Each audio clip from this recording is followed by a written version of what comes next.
अरे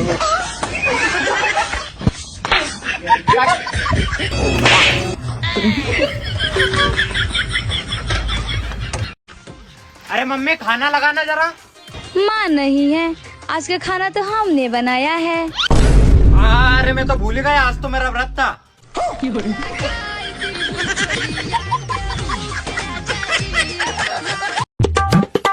एक ही चूल्हा पे खाना नहीं बनाऊंगी, गैस भरवा दीजिए। अच्छा बाजार से सब्जी ला दीजिए। ठीक है, पानी तो ला दीजिए। नहीं बनाऊंगी है।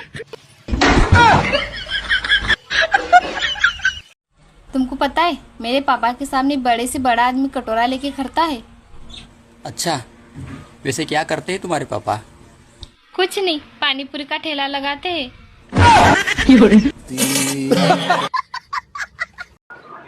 सुजाता, अगर तुम कैलेंडर होती ना तो मैं तुम्हें रोज बदलता।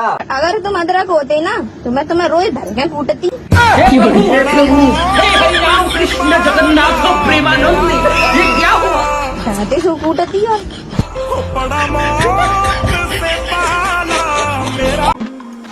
बाबा। हाँ बच्चा बोल। मेरे कोई गर्लफ्रेंड ही नहीं है, हाथ में देख के बताओ ना कब बनेगी। बेटा तेरे हाथ में तो गर्लफ्रेंड नाम की लकीर ही नहीं है। पैर में देख के बता दो।